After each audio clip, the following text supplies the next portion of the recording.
భారత పార్లమెంట్లో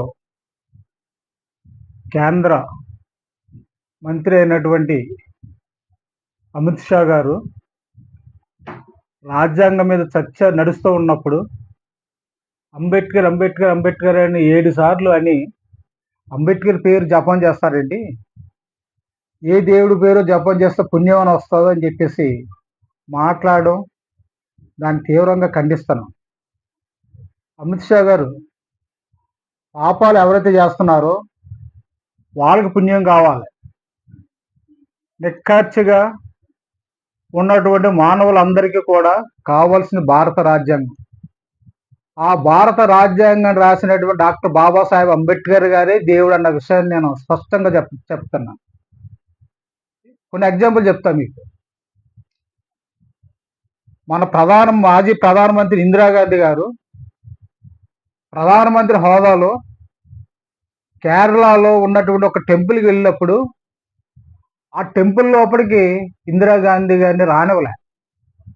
ఇందిరాగాంధీ గారు బయటకు వచ్చిన తర్వాత మీరు దేవాలయంలోకి రానివ్వకపోయారు, కానీ డాక్టర్ బాబాసాహెబ్ అంబేద్కర్ గారు ఈ దేశానికి ప్రధాని అయ్యే అవకాశాన్ని కల్పించారు అని చెప్పడం జరిగింది. అది డాక్టర్ బాబాసాహెబ్ అంబేద్కర్ గారు.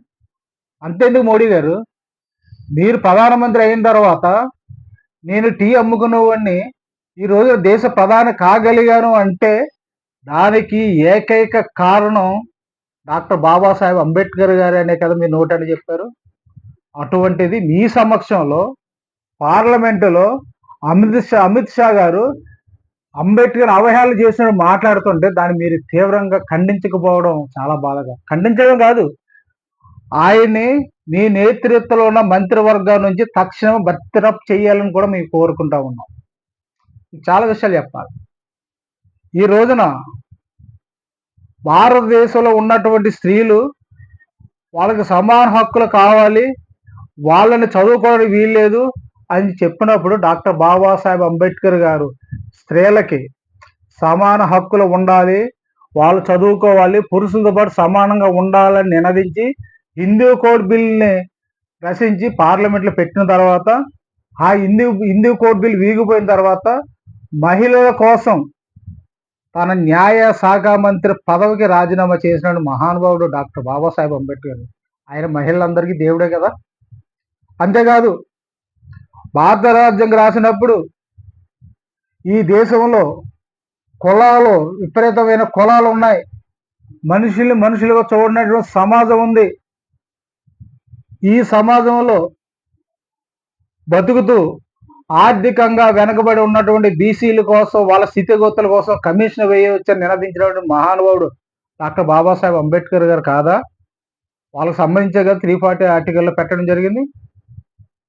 అంతెందుకు, ఈ సమాజంలోనే ఉన్నారు కానీ ఊర్లకు దూరంగా బతుకుతున్నటువంటి ఎస్సీలని అందరినీ కూడా వాళ్ళకి అంటరాని తనతో రిజర్వేషన్ ఇవ్వాలి, వాళ్ళ పైకి తీసుకురావాలని ఆర్టికల్ 341 ద్వారా ఎస్సీలకి రిజర్వేషన్ ఇప్పించారు కదా.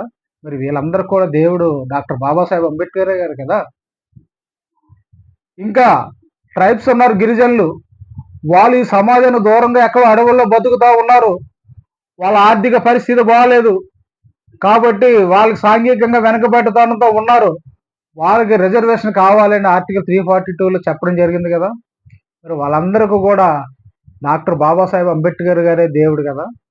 అంతెందుకు, ఈ రోజున పార్లమెంట్లో కానీ అసెంబ్లీలో కానీ చట్టాలు చేస్తున్నారు, నడుస్తున్నాయి ప్రభుత్వాలు అంటే దానికి ఏకైక కారణం భారత రాజ్యాంగం రాసినటువంటి డాక్టర్ బాబాసాహెబ్ అంబేద్కర్ గారు అన్న విషయాన్ని మీరు గుర్తుపెట్టుకోవాలని చెప్పి కోరుతా ఉన్నాం. నేను డిమాండ్ చేస్తా ఉన్నాను నరేంద్ర మోడీ గారిని, మీకు డాక్టర్ బాబాసాహెబ్ అంబేద్కర్ గారి మీద ప్రేమ భక్తి ఉంటే తక్షణమే మీ ద్వారా నిర్మితమైన మంత్రి మండలి నుంచి అమిత్ షా గారిని బర్తరఫ్ చేయాలని చెప్పి కోరుతూ ఉన్నాం. లేని ఎడల ఊరికనే ప్రసక్తి లేదు, అవసరమైతే ఎన్ని ఉద్యమాలు చేయడానికి సిద్ధంగా ఉన్నామో తెలియజేస్తూ ముగిస్తున్నా. Thank you very much. నా పేరు ఉండ్రు బాబ్జీ, డాక్టర్ బిఆర్ అంబేద్కర్, కోనసీమ జిల్లా. Thank you.